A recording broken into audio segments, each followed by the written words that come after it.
उस समय आत्मा ईसा को निर्जन प्रदेश ले चला, जिससे शैतान उनकी परीक्षा ले ले। ईसा 40 दिन और 40 रात उपवास करते रहे। इसके बाद उन्हें भूख लगी और परीक्षक ने पास आकर उनसे कहा, यदि आप ईश्वर के पुत्र हैं तो कह दीजिए कि ये पत्थर रोटियां बन जाए। ईसा ने उत्तर दिया, लिखा है, मनुष्य रोटी से ही नहीं जीता है, वह ईश्वर के मुख से निकलने वाले हर एक शब्द से जीता है।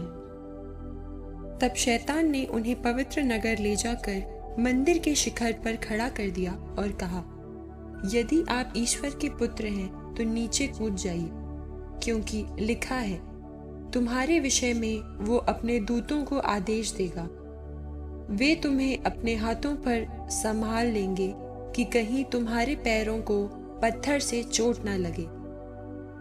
ईसा ने उससे कहा, यह भी लिखा है, अपने प्रभु ईश्वर की परीक्षा मत लो।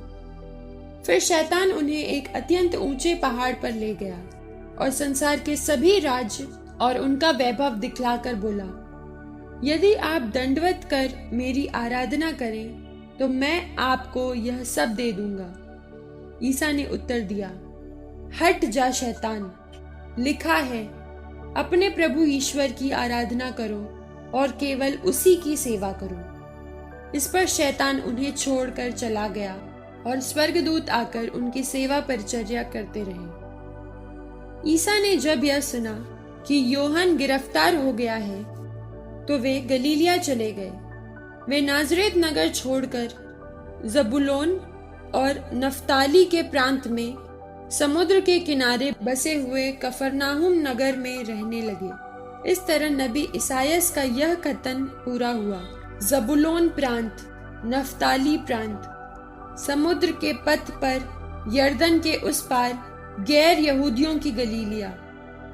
अंधकार में रहने वाले लोगों ने एक महती ज्योति देखी। मृत्यु के अंधकार में प्रदेश में रहने वालों पर ज्योति का उदय हुआ। उस समय से ईसा उपदेश देने और यह कहने लगे, पश्चाताप करो, स्वर्ग का राज्य निकट आ गया है। गलीलिया के समुद्र के किनारे टहलते हुए ईसा ने दो भाइयों को देखा, सिमोन जो पेत्रुस कहलाता है और उसके भाई अंद्रेयस को। वे समुद्र में जाल डाल रहे थे क्योंकि वे मछुए थे। ईसा ने उनसे कहा, मेरे पीछे चले आओ, मैं तुम्हें मनुष्यों के मछुए बनाऊंगा। वे तुरंत अपने जाल छोड़कर उनके पीछे हो लिए। वहां से आगे बढ़ने पर ईसा ने और दो भाइयों को देखा, जेबेदी के पुत्र याकूब और उसके भाई यूहन्ना को। वे अपने पिता जेबेदी के साथ नाव में अपने जाल मरम्मत कर रहे थे। ईसा ने उन्हें बुलाया। वे तुरंत नाव और अपने पिता को छोड़कर उनके पीछे हो लिए। ईसा उनके सभागृहों में शिक्षा देते, राज्य के सुसमाचार का प्रचार करते और लोगों की हर तरह की बीमारी और निर्बलता दूर करते हुए सारी गलीलिया में घूमते रहते थे। उनका नाम सारी सीरिया में फैल गया। लोग मिर्गी, लकवा आदि नाना प्रकार की बीमारियों और कष्टों से पीड़ित सब रोगियों को और अद्भुत ग्रस्तों को ईसा के पास ले आते और वे उन्हें चंगा करते थे।